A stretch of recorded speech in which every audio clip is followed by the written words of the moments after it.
നമ്മുടെ സിനിമയിലേക്ക് ഒരു പെൺകുട്ടി വന്നാൽ അവരെല്ലാം മോശക്കാരാണ്, ഒരുതരം മാനസിക വൈകല്യം ഉള്ള ആളുകളാണ്. ഇടവേള ബാബു എന്ന് പറയുന്ന അമ്മ എന്ന സംഘടനയുടെ പ്രസിഡന്റ് ഉള്ള വീഡിയോസ് എങ്ങനെ പബ്ലിക് പ്ലാറ്റ്ഫോംസിൽ, പബ്ലിക് ചാനൽസിൽ എങ്ങനെ ലീക്കായി എല്ലാ നിയമ സ്ഥാപനങ്ങളെയും, എല്ലാ സൈബർ സെൽ അടക്കമുള്ള പോലീസ്, ഡി ജി പിയുടെ അടുത്ത് വരെ, അതായത് ഏറ്റവും മുതിർന്ന പോലീസ് ഓഫീസേഴ്സിന് വരെ കൊടുത്തിട്ടുണ്ട് പരാതി. ഇതിനെല്ലാം ഫൈറ്റ് ചെയ്തുകൊണ്ടിരിക്കുന്ന എല്ലാ സഹോദരിമാരുടെ ഒപ്പം.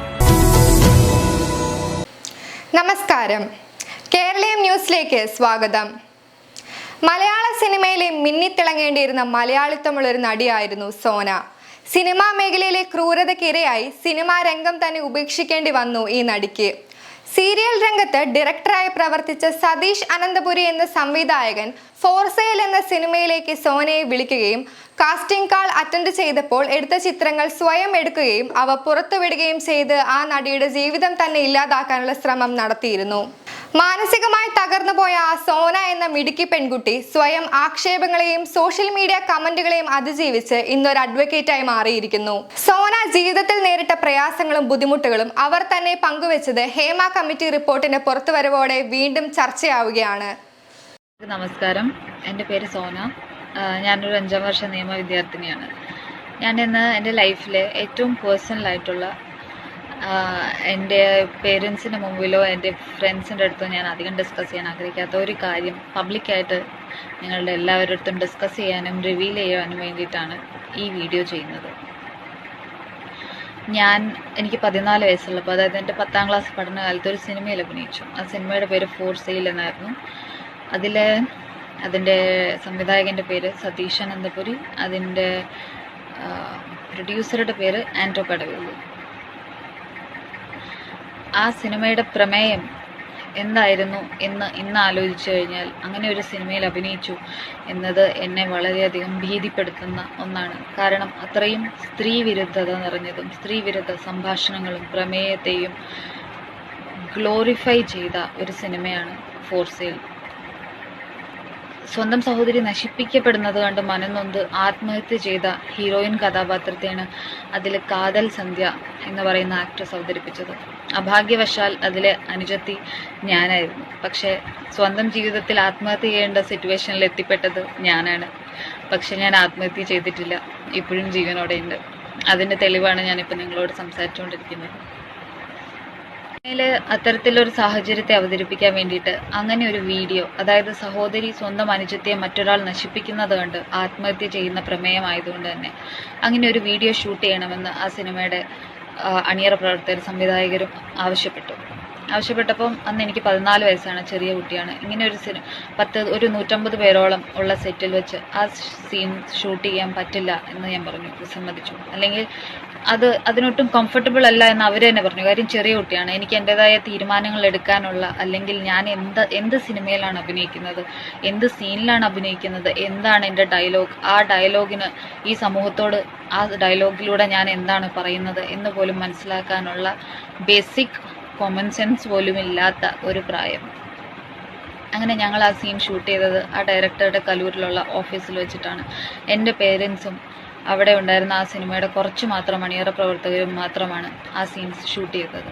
സിനിമ കഴിഞ്ഞു. എൻ്റെ 10ാം ക്ലാസ്സിലെ ബോർഡ് എക്സാമും കാര്യങ്ങളൊക്കെ ആയിട്ട് ഞാൻ എൻ്റെ നോർമൽ ലൈഫിലേക്ക് മടങ്ങി.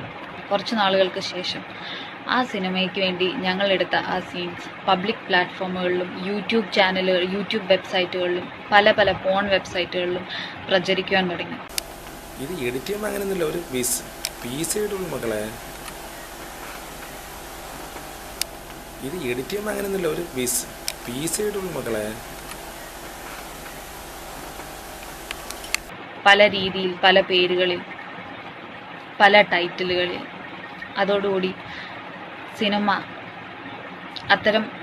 അത്തരം ഒരനുഭവം അങ്ങനെ പബ്ലിക് പ്ലാറ്റ്ഫോംസിൽ ആ ഒരു വീഡിയോ മിസ്യൂസ് ചെയ്യപ്പെട്ടപ്പോൾ എൻ്റെ കുടുംബം, വളരെ ലോവർ മിഡിൽ ക്ലാസ് ആയിട്ടുള്ള ഒരു കുടുംബത്തിനേറ്റ ആഘാതം എല്ലാവർക്കും മനസ്സിലാക്കാവുന്ന, അത് കേൾക്കുന്നവർക്ക് എത്ര മനസ്സിലാവുമെന്ന് എനിക്കറിയില്ല, പക്ഷെ എനിക്ക് നന്നായിട്ട് മനസ്സിലാവും.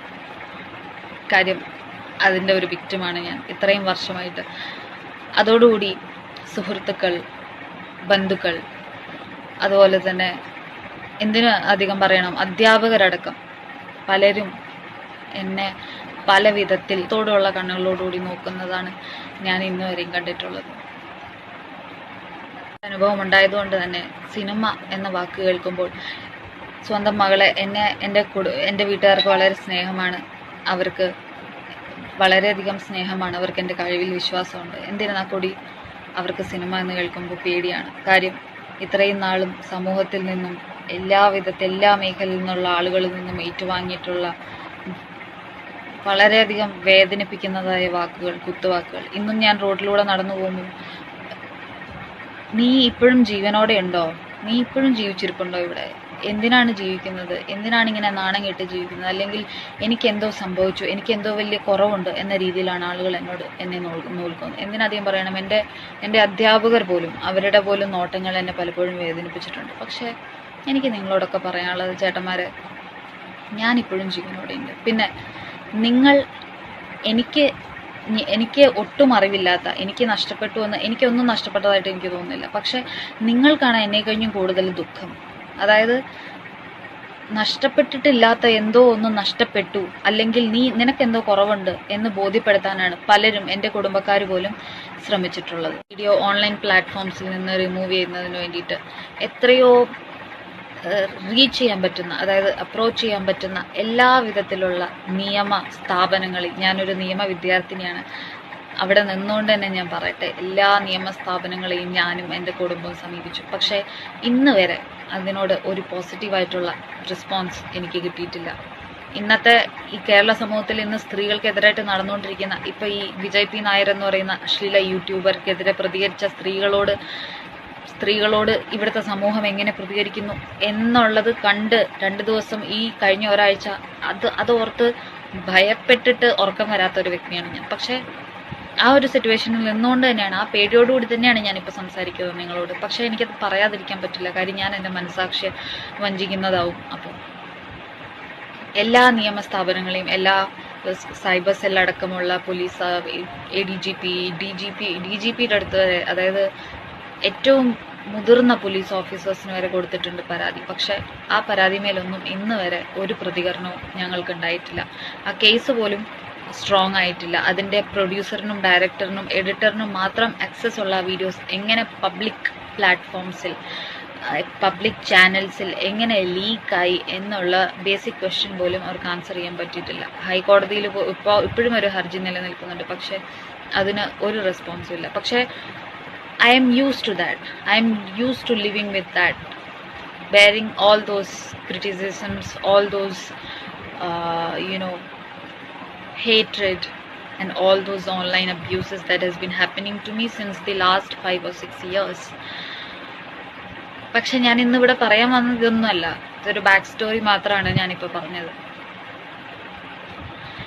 ഇന്നിപ്പോൾ നമ്മൾ കാണുന്നത് ഈ അബ്യൂസ്, ഈ ഓൺലൈനിൽ ഇരുന്ന് തെറി വിളിക്കുന്ന ചേട്ടന്മാരും ഈ ഓൺലൈനിൽ ഇരുന്ന് ഇങ്ങനെ അബ്യൂസ് ചെയ്യുന്ന എല്ലാ ആളുകളും ഒരുതരം മാനസിക വൈകല്യം ഉള്ള ആളുകളാണ്. അവരുടെ ജന്മ റൈറ്റായിട്ടാണ് അവർ നമ്മളെ അബ്യൂസ് ചെയ്യാനുള്ള ഇത് കണക്കാക്കുന്നത്. അവർക്ക് നമ്മളെ അറിയില്ല, നമ്മുടെ പേരൻസിനെ അറിയില്ല, നമ്മൾ ഏത് സാഹചര്യത്തിൽ ജീവിക്കുന്നു എന്നറിയില്ല. എന്നിട്ടും അവരുടെ ജന്മാവകാശമായി അവരാണ് ഈ സമൂഹത്തിനെ കാക്കുന്ന കാവൽ ഭടന്മാർ. നമ്മളെല്ലാവരും വളരെ വില കുറഞ്ഞ എന്തോ നികൃഷ്ട ജന്മങ്ങളായിട്ടാണ് അവർ സ്ത്രീകളെ കണക്കാക്കുന്നത്.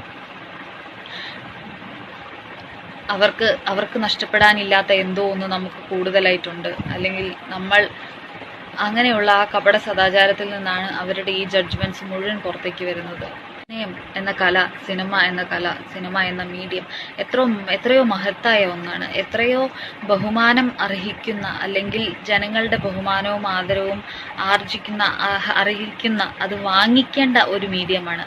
പക്ഷേ അതില്ലാതാക്കിയത് ആരാണ്? ഇന്നലെ മിനിങ്ങാവുന്ന പാർവതി എന്ന ആക്ട്രസ്, അമ്മ എന്ന സംഘടനയിൽ നിന്ന് രാജിവെച്ച് എനിക്ക് അവരോട് വളരെയധികം ബഹുമാനമാണ്. ആ ചൂഷണം ചെയ്യപ്പെട്ട, ആക്രമിക്കപ്പെട്ട ആ സഹോദരിയെ പറ്റിയിട്ട് ഇടവേള ബാബു എന്ന് പറയുന്ന അമ്മ എന്ന സംഘടനയുടെ പ്രസിഡന്റാണോ അദ്ദേഹം എന്താണെന്ന് എനിക്കറിയില്ല, അദ്ദേഹം പറഞ്ഞ പ്രസ്താവന, എനിക്ക് അദ്ദേഹത്തോട് പറയാനുള്ളത്, നിങ്ങളെപ്പോലെയുള്ള ആളുകളാണ് സിനിമയ്ക്ക് ഇത്തരം ചീത്തപ്പേരുണ്ടാക്കി കൊടുത്തത്. സ്ത്രീകൾ ഒരു കച്ചവട വസ്തുവാണ് അതിനുള്ളിൽ എന്ന ബോധ്യം നിങ്ങൾ സമൂഹത്തിനുണ്ടാക്കി കൊടുത്തു. കലയെ വെറും കച്ചവടമാക്കുന്ന, സ്ത്രീയെ വെറും കച്ചവട വസ്തുവായി, ഒരു ബിസിനസ് ആസ്പെക്റ്റായി കണക്കാക്കുന്ന സിനിമയിലെ പാട്രിയാർക്കൽ പുരുഷ മേധാവിത്വമുള്ള ഈ പുരുഷന്മാർ ഉണ്ടാക്കി കൊടുത്ത ചീത്തപ്പേരാണ് നമ്മുടെ സിനിമയ്ക്ക്. നമ്മുടെ സിനിമയിലേക്ക് ഒരു പെൺകുട്ടി വന്നാൽ അവരെല്ലാം മോശക്കാരാണ്, അല്ലെങ്കിൽ അവരെല്ലാം എന്തോ കൊമോഡിറ്റി ഫോർ സെയിൽ ആണ് എന്ന് വിചാരിക്കുന്ന പുരുഷ മേധാവിത്വമുള്ള ഈ സമൂഹത്തോട് എനിക്ക് പറയാനുള്ളത്, നിങ്ങളെനിക്ക് പേടിയില്ല. 6-7 വർഷങ്ങളായിട്ട് ഓരോ ദിവസവും ഓൺലൈനിലൂടെ വരുന്ന അബ്യൂസസ് ഏറ്റുവാങ്ങിക്കൊണ്ടിരിക്കുന്ന ഒരാളാണ് ഞാൻ. അതെന്നെ എത്രമാത്രം വീക്കാക്കിയോ അത്രയും തന്നെ സ്ട്രോങ് ആക്കിയെന്നാണ് എനിക്ക് തോന്നുന്നത്. As a person, I have developed as a person. ഒരു ഡിപ്രസ്ഡ് സ്റ്റേജിൽ നിന്ന് തന്നെയാണ് ഞാൻ ഇപ്പോഴും സംസാരിച്ചുകൊണ്ടിരിക്കുന്നത്. I am not fully recovered. പക്ഷേ ഈ ഓൺലൈൻ അബ്യൂസസ് ഒരുപാട്, I know that this is not just one incident that is happening to me. Everybody is going through this. ഇനി ഇങ്ങനെ ഒരു ബാക്ക് സ്റ്റോറിയും ഇല്ലാത്ത ഒരാൾ ഒരു ഫോട്ടോ ഇട്ടാൽ അതിൻ്റെ അടിയിൽ വന്നിട്ട് ജഡ്ജ് ചെയ്ത് 10 കമൻസ് ഇടുന്ന എല്ലാവരോടും എനിക്ക് പറയാനുള്ളത്, നിങ്ങളെ ഞങ്ങൾക്ക് പേടിയില്ല. ഇത്തരത്തിലുള്ള അബ്യൂസുകളെ ഓവർകം ചെയ്ത്, ഇത്തരത്തിലുള്ള അബ്യൂസസിൻ്റെ വിക്ടിമൈസ് ചെയ്യപ്പെട്ടിട്ടുള്ള ഇതിനെല്ലാം ഫൈറ്റ് ചെയ്തുകൊണ്ടിരിക്കുന്ന എല്ലാ സഹോദരിമാരുടെ ഒപ്പം I stand by them, and this is a form of self-motivation that I am doing right now. എനിക്ക് ധൈര്യമില്ലായിരുന്നു ഇത്ര നാളും പറയാനായിട്ട്. Even though I'm saying that I'm not afraid of anything, I'm very much afraid of many things. I don't know, I have nothing to lose as of now, but I'm not sure what am I going to lose.